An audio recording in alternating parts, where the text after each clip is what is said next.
વાત નંબર 2 કે દીકરી તરીકે તમે કેવા હોય.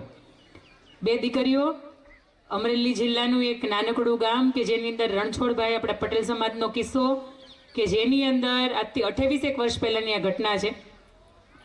એક દીકરી 10માં, એક દીકરી 12માં. આખા સમાજ એને લાંછન માર્યું કે ભાઈ 2 દીકરીઓ થોડી દીકરાવાળા કહેવાય. પણ એના પત્નીની તબિયત એટલી અનુકૂળ રહી ને જેના કારણે ત્રીજી ડિલિવરી થઈને સંતાને 2 દીકરીઓ સંતાનની અંદર ભગવાને આપી. અને 2 દીકરીઓમાંથી એક 10માં, એક 12માં. અને પિતાશ્રીને ચિંતા થાય કે 8-10 વીઘા જમીનની અંદર અને માંડ હજી તો જમીનની અંદર કંઈક પાકે ત્યાં કોક ને કોક વાવાઝોડા ટપકી જાય. અને માંડ હજી શીંગ કે કપાસનો પાક પાક્યો હોય ત્યાં બરાબરના વરસાદ આવે, આંબાલાલ કાકાની આગાહી આવે. આ બધાની વચ્ચે ઘર પરિવારનું ગુજરાન કેમ ચલાવવું? દીકરી 10માં છે, દીકરી 12માં છે. આવતીકાલે એને ભણવાનો ખર્ચો લાગશે, આવતીકાલે થોડીક મોટી થાય એટલે લગ્નનો ખર્ચો લાગશે. આ બધું કેવી રીતે બધું એનું સોલ્યુશન લાવીશ? આ કેવી રીતે સરવાળો માંડીશ? અને આ બધાની વચ્ચે બરાબરની કડકડતી ટાઢ હતી ને ટાઢની અંદર એ માંડવીના ખેતરની અંદર પાણી વાળતા હતા. અને પાણી વાળતા એ ટાઢ એના હૃદયની અંદર લાગે અને કેટલી બધી મગજની અંદર ચિંતાઓ જેના કારણે એને બ્રેઇન સ્ટ્રોક આવે, એ માણસનું મૃત્યુ થઈ જાય. ઘરની અંદર હવે 3 જ પાત્રો છે. કેટલા? એક 10મું ભણનારી દીકરી, એક 12મું ભણનારી દીકરી અને એક એના માતૃશ્રી. આ 3 સિવાય હવે કોઈ સ્ત્રી પાત્ર સિવાય કોઈ ઘરની અંદર નથી. ભાઈ નથી, પિતાશ્રી નથી, ઘરનું હવે મોભારું નથી રહ્યું, ઘર આખું ખુલ્લું થઈ ગયું છે. અને બિયારણની અંદર કે દીકરીને ભણાવવાના ખર્ચમાં કે ઘર ખર્ચમાં ક્યાં ઘટતા હતા ખબર નહીં, પણ એ રણછોડભાઈ પટેલે 3,40,000ની રકમ અમુક વ્યાજખોરોની પાસે પોતે વ્યાજે લીધી હતી. આ ઘટના જ્યારે બની, હજી તો બાપનું 12મું 13મું પૂરું નહોતું થયું, એ પહેલા જે 2-4 વ્યાજખોરો હતા ને એ આવ્યા ને તરત કીધું કે વર્ષ દિવસનો હવે તમારી પાસે સમય નથી, બહુ ઓછા સમયની અંદર તમારી રકમ છે ને મને પાછી આપવાની. એ જે બહેન હતા એની પાસે મંગળસૂત્રથી વિશેષ કોઈ એવી વસ્તુ નહીં કે જેને વેચી શકે. ગામડાનું મકાન કદાચ વેચી નાખે તો એટલા પૈસા આવે નહીં. અને ગામની 8-10 વીઘા જે જમીન હતી તો દીકરીઓ માટે રાખી હતી, એના કલવરમાં પ્રસંગ આવે તો એ ઉકેલવા માટે. હવે તો એને મૂછાળીમાં થઈને ફરવાનું હતું. આ સમયગાળાની વચ્ચે એ જ્યારે 2-4 વ્યક્તિઓ આવે ને ખાલી એટલું કે તમે પૈસા પાછા નહીં આપો પછી આ 2 દીકરીઓ છે જ ને, આટલું જ બોલે. એની દીકરીઓને લાગી આવે કે આપણે બાપ નથી, આપણે ભાઈ નથી ને આપણા હાટુથી આપણી માને આવા શબ્દો સાંભળવા પડે. બેન તું તો હું તો તારી મોટી બેન તરીકે ઊભી છું ને, હું તો તારો બાપ થઈને ઊભી છું, તું ચિંતા ન કરતી, માં સમાજની વચ્ચે લડી લેશું. આ 10મું અને 12મું ભણનારી દીકરીઓ હવે વાત કરે છે. સમાજ આખું એને એમ કે હવે તો બાપ નથી ને એટલે દીકરીઓ સવારથી સાંજ સુધી રેખડા કરી, એને ક્યાં કોઈ કહેવા વાળું છે. પણ એ માને એવું કે માં તું જરી કે ચિંતા ન કરતી, અમે તારું લોહી છીએ. અને ક્યાંય પણ અમારે આટલી પણ ફરિયાદ આવે ને તો તું એમ કે છે કે તારે ભણવું નથી, અમે બે જઈએ અંદર ઘરની અંદર, પણ તું અમને છૂટ આપ કે સવારમાં અમે ભણીએ અને બપોર પછી અમે ટ્યુશનમાં જઈએ. એની માને પણ વાત નથી કરતી પૂરી. બંને દીકરીઓ નક્કી કરે છે કે ઘરને હવે ઊભું રાખવાની અને સમાજની વચ્ચે હવે આ લેણા મુક્ત કરવાની જવાબદારી બેટા હવે આપણી છે, બેન હવે આપણી છે. સવારથી લઈને બપોર સુધી નજીકના શહેરની અંદર એ ભણે, સવાર 7 વાગ્યાની બસની અંદર એ નીકળી જાય, 8 થી 1ની સ્કૂલ પૂરી થાય, સ્કૂલ 1 વાગે પોતાની સ્કૂલ પતાવીને પોતાની બેનપણીને ઘરે જાય અને બેનપણીના ઘરે જઈને પાણીપુરીનો સામાન બનાવે, પાણી બનાવે, બટેકા બાફે, એનો જે સામાનની અંદર આવતું હોય એ બનાવે.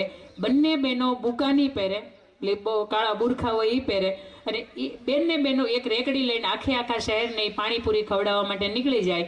સાંજની 6 વાગે બધું કાર્યક્રમ બંધ કરે, એની બેનપણી ઘરે બધો કાર્યક્રમ મૂકે. વધતી જે રકમ છે એ બેનપણી ઘરે એના પપ્પાની પાસે એ જમા કરાવે અને એના પપ્પાને ખબર કે આ ઘટનાની અંદર હું દીકરીઓને સાથ આપું અને સાંજે 6:30 વાગ્યાની બસની અંદર ફરીથી પોતાના ગામની અંદર આવી જાય.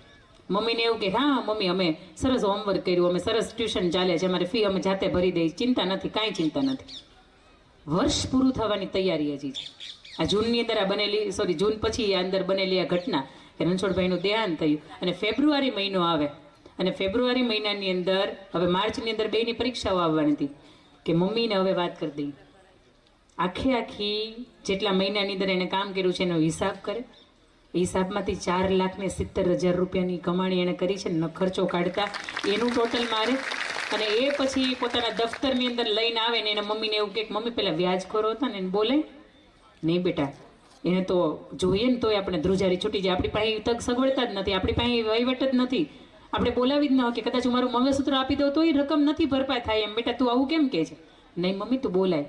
બંને દીકરીઓ એને મમ્મીની પાસે બેસે છે ને સાંત્વના આપે છે ને એની વાત કરે છે કે મમ્મી અમે સવારથી બપોર સુધી જતા ને ભણવા જતા, બપોર પછી અમે આખા શહેરને કોઈ ઓળખી ન જાય અમને કે અમે એ હતા, અમે આખા શહેરને એને પાણીપુરી ખવડાવી છે, એમાંથી અમને પૈસા મળ્યા છે અને 4,70,000 રૂપિયા આલે માં અમે આ ખર્ચો કાઢતા, અમે આ મહેનત નહીં અને પરસેવાની કમાણીથી અમે કમાણા છીએ. એમાંથી 3,40,000નો એક અરજ છે ને માં તો ભરી દે.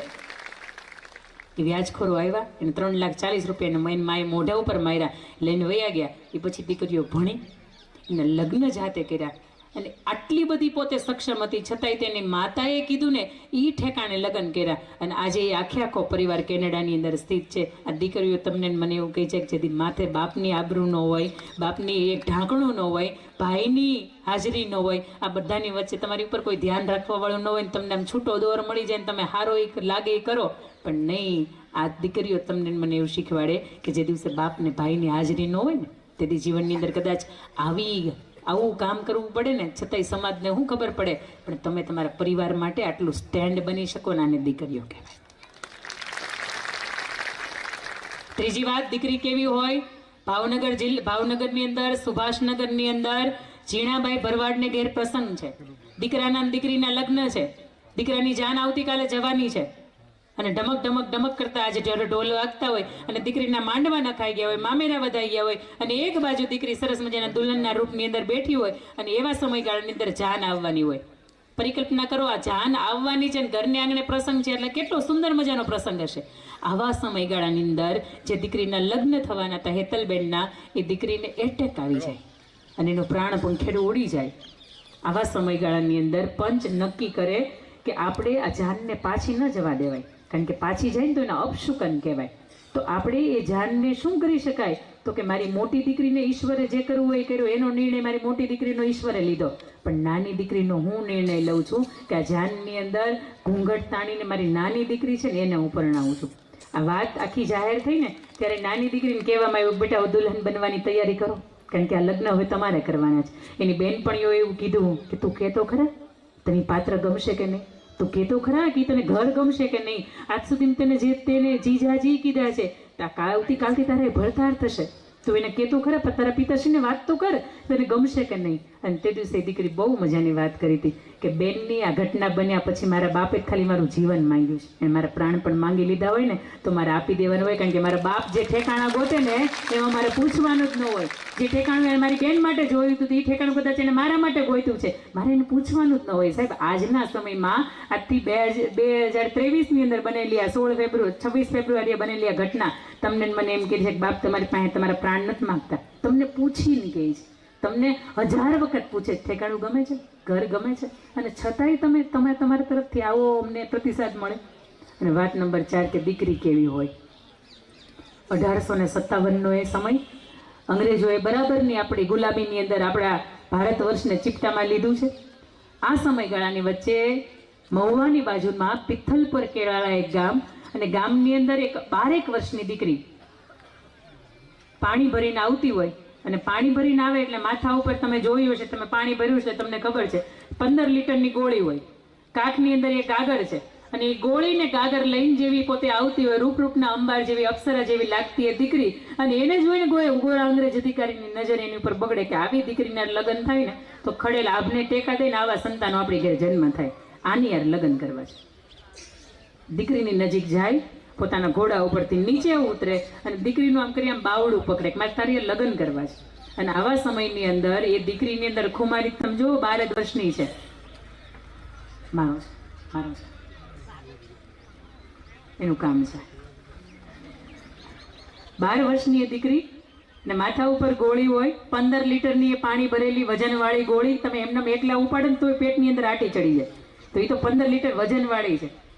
અને જેવો હાથ પકડે એ ભેગું એક હાથથી પોતે 15 લીટરની એ ગોળીને ઉપાડે અને જેવી ફરફરતી ઓલે માથા ઉપર મૂકે ને, આ ખુમારી કોને કહેવાય? 12 વર્ષની દીકરીની ખુમારી કહેવાય. ગામું આપણને અડીને જાય, ગામું આમ બાવડા પકડીને જાય. એ 15 લીટરની જે ગોળી છે એ 12 વર્ષની દીકરી ફરફરતી ઓલે મારે એટલે માથાની અંદર અડધું લગભગ હેમરેજ થઈ ગયું હતું. એની સાથે એના જે સહકાર્યકર કર્મચારી મંડળ હતું એને ઉપાડીને લઈ ગયા ઘરે કે હવે આને બચાવવો પડશે. માંડ બચાવ્યો એને, એ અધિકારી બચી ગયો. દીકરી ઘરે આવી એટલે એને બાપુને અમે રડવા મળી, બાપુ હવે મારાથી જીવાશે નહીં. બાપુ પૂછે છે કેમ બેટા આવું? આજ સુધીના તે 12 વર્ષના સમયગાળા અંદર કાંઈ નથી કર્યું ને મેં તારી માના ગયા પછી તો કેવા ઘરને હાંચવા છે, કેવા મહેમાનને હાંચવા છે, અને તારે તો મેં હક પણ કરી નાખ્યા છે 1857ની અંદર થતા. આ સમયની વચ્ચે તું કેમ એવું કહે છો કે આવી ઘટના હવે મારાથી બન્યા પછી મારાથી જીવાશે નહીં? બાપુ પેલો ગૌરવ અંગ્રેજ અધિકારી હતો ને, એને મારું બાવડું પકડ્યું હતું. અને મને એમ થાય કે આવા કોઈ પારકા પુરુષ મારું બાવડું પકડી જાય, કાં તો મારે મરી જવાય અને કાં તો એને મારી નખાય. મારી પાસે આ બે જ વિકલ્પ છે. બાપુ હવે તમે કહો મારું શું કરાય? અને ત્યારે બાપ એને માથા ઉપર હાથ મૂકીને કહે છે કે બેટા તારે ન મરાય, એને મારી નખાય. તો બાપુ તમે મારે જેની સાથે સગપણ કર્યા છે ને, એ નાનકાને સંદેશો મોકલો. એ 17 વર્ષનો યુવાન, એને સંદેશો મોકલવામાં આવે કે આ ઘટના તારા મંગેતરની સાથે, તારી પરિણીતા જે ભવિષ્યમાં થવાની છે એની સાથે આ ઘટના બની છે, અને એનું કહેવાનું છે કે તારા કાંડાની અંદર તાકાત હોય ને તો એ ગોરા અંગ્રેજ અધિકારીને તું માર, એના લોહીની અંદર ચુંદડી ડૂબોડ અને પછી ભરમંડપની અંદર ઓઢાડવા આવ્યો. આ ઇતિહાસ સાક્ષી છે કે 17 વર્ષના નાનકાએ એ ગોરા અંગ્રેજ અધિકારીને માર્યો, એના લોહીની અંદર ચુંદડી ડૂબોડી અને પછી આ દીકરીને ઓઢાડી. મને અહીંથી સવાલ આ ભરમંડપની વચ્ચે આપની વચ્ચે મારે એ પૂછવો છે, એ 12 વર્ષની દીકરીને ખબર પડતી હતી કોઈ પારકો પુરુષ આપણને આમ પકડે તો આપણાથી જીવાય નહીં, તો 22 વર્ષની દીકરીને ખબર ન પડે? પડે ને અલ્યા ભાઈ, પડે, ખબર બધી પડે. મગજ ના પાડે, દિલ ના પાડે, પણ અંદરનો આત્મા છે ને તો એવું જ કે ખોટું છે ને સાચું છે. બેટા આપને મારે પૂછવું છે, આપની ઉંમર કેટલા વર્ષની? 17 વર્ષની. બરાબર આ સમયગાળો છે જ્યારે અમને આ સમાજને બધી ચિંતા રહેતી હોય, મા બાપને ચિંતા રહેતી હોય. કેટલા હું ભણો છો? 12 સાયન્સમાં છો. ઓકે, હવે તમે સમજો, તમારી સાથે મારી વાતચીત થાય છે. તમારા હાથની અંદર જે બોટલ હોય, જે બોટલ છે 1 લીટરની બોટલ છે, એની અંદર ઘી ભર્યું છે. શું ભર્યું છે? ઘી. અને અહીંયા કોઈ પણ વ્યક્તિ તમારી સામે ઊભી છે, એની પાસે સેમ એવી જ બોટલ છે, એવા જ કલરની, એવા જ રૂપરંગની, એની અંદર પાણી ભર્યું છે. અને તમને એમ કે આપણે એક્સચેન્જ કરવી, તમે બોલો એમાં શું કરો? ન કરાય. શું કામ? એને ઘીની કિંમત વધારે છે, બોટલ હરકી જ છે, ઘીની કિંમત વધારે છે, પાણીની કિંમત નથી. જો તમને આ ખબર પડતી હોય તો જાત જેથી કોકને હોપો છો તેથી જોવો ને કે આ જે છે ને એ સોનું છે. હમણાં ભાઈએ વાત કરી હતી ને, બહુ મજાની વાત કરી હતી કે આ હોનું છે, બગસરામ ખપી ન જવાય. આ ઘીની કિંમતનું છે શરીર. એક દીકરી હતી ને, સરસ મજાનો 17 પ્રો ગઈ વખતે સપ્ટેમ્બરની અંદર લોન્ચ થયો ને કેસરી કલરનો ફોન, તો એ 17 પ્રો લેવામાં, 17 પ્રો એના પપ્પાએ લઈ દીધો એટલે એનું કવર લેવા માટે એ દુકાને ગઈ.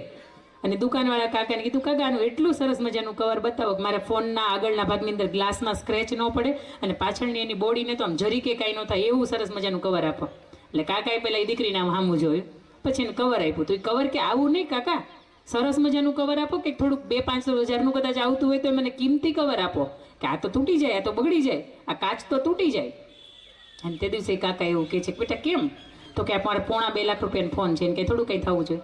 અને ત્યારે એ કાકા એવું કે બેટા અહીં ઉપરથી બાંડિયું પહેર્યું છે, નીચેથી પગનું અંદરથી અડધું બાંડિયું પહેર્યું છે, તને તારો 2.5 લાખનો ફોન તૂટી જાય કે એને સ્ક્રેચ ન પડી જાય કે એની બોડી બગડી ન જાય આટલી બધી ચિંતા છે, તો આ 365 કરોડ 70 લાખ રૂપિયાનું શરીર છે, આ ઈ બગડી જાય કે એને કરોડ પચી જાય, આનો વિચાર કેમ નથી આવતો? તમને ખબર છે કે આ પાત્ર તમારા માટે છે, પણ તમને અંદરથી એટલી ખબર પડવી જોઈએ કે 2 દોરાવા ચડિયાતું પાત્ર હોય ને એવું ગોતાય. આજુ તો તમે કોઈ સાંભળ્યું કે IAS ઓફિસર હોય એને ભાગીને લગ્ન કર્યા? ન કરે ભાઈ, એના પાસે એવો સમય જ નથી. આજુ તમે સાંભળ્યું ડેપ્યુટી કલેક્ટર દરજાનો માણસ PI હોય, PSI હોય, અને એને કોઈ પણ સમાજની વિરુદ્ધનો સમાજની દીકરીઓને ભગાડીને લગ્ન કર્યા? કારણ કે એની પાસે લાયકાત છે. એ જઈને ઊભો રહીને એમ કે હું PI છું એટલે દીકરીના બાપને એમ થાય કે હા દીકરી દેવાય. રોડે રખડતા હોય, આમ કરતા હોય, ધૂમ હકાવતા હોય, ગંધાતા મોજા 3 વખત ઉલટાવીને પહેર્યા હોય, 200 રૂપિયાના ઓલા સ્કેચર્સનો ખાલી સિમ્બોલ મારેલા બૂટ લઈ આવ્યા હોય, અને આમ ખોટી તો હાવ ખોટીની વીટી પહેરી હોય, અને પછી આમ વળી ફેરવે, અને પછી એની અંદર વળી પાછી પૈસા 100 રૂપિયાની ગિફ્ટ મોકલાવે. એટલે એમ થાય કે હા આપણે જેવું પાત્ર ગોતતું હતું એવું જ છે. કોકની માંગી મર્સિડીઝ ગાડી અને એ લઈને આવે ને તમને એક ખાલી સૂર્ય મંદિરની ફેરવીને આ બાજુ મૂકી જાય ને તમને એમ થાય કે હવે પપ્પાને ખબર ન પડવા દો, હવે પહેલાં લગ્ન કરી નાખવા અહીંયા, પછી પપ્પાને કહું કે આપણે અહીંયા લગ્ન કરી નાખ્યા છે. હવે તમારે જોવાનું છે કે તમારે હસતા મુખે વળાવી કે મારે વયું જવું એમ. પણ આ મહેનત, આ યુવાનોની મહેનત છે, સરસ મજાનો. હવે કદાચ 2-5 દિવસની તૈયારી છે જાગૃતિબેન, કે નથી ખબર મને, કે મોર લાગી ગઈ છે, પણ હવે ભાગીને લગ્ન કરી જવો. લ્યો હવે કરો. મમ્મી ને પપ્પા 1 મહિના અંદર સિગ્નેચર ન કરે એટલે કોઈના બાપની તેવડ નહીં તમારે લગ્ન કરે, કારણ કે વકીલના હાથ સરકારે બાંધી લીધા છે.